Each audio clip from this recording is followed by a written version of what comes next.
BCS পরীক্ষার আবেদন ফি ৭০০ টাকা থেকে কমিয়ে ২০০ টাকা নির্ধারণ করছে সরকার।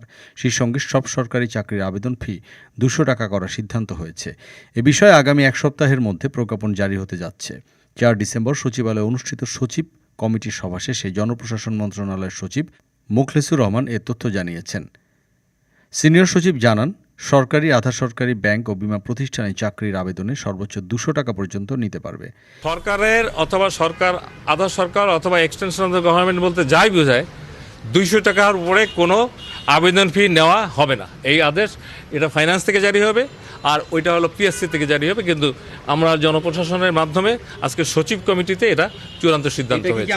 ভাইবার নাম্বার ২০০ থেকে অন অ্যান্ড নাও, আমাদের যেহেতু এই যে নতুন আইন ২০২৪-এর আইন ১০০, এর জন্য টোটাল পরীক্ষাটা আগে ১১০০ হতো, এখন ১০০০।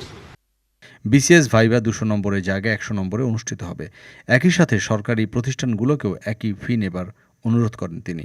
এর আগে বিসিএস পরীক্ষার আবেদন ফি কমানোর প্রস্তাব করে পাবলিক সার্ভিস কমিশন পিএসসি। জনপ্রশাসন মন্ত্রণালয়ে পাঠানো এক প্রস্তাবে আবেদন ফি ৩৫০ টাকা করার কথা বলা হয়েছিল। তবে এবার প্রস্তাবের চেয়েও আরও কমে ২০০ টাকায় আবেদনের সুযোগ পাচ্ছেন পরীক্ষার্থীরা।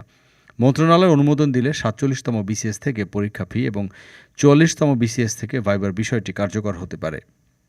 ডেস্ক রিপোর্ট, আজ বার্তা, ঢাকা।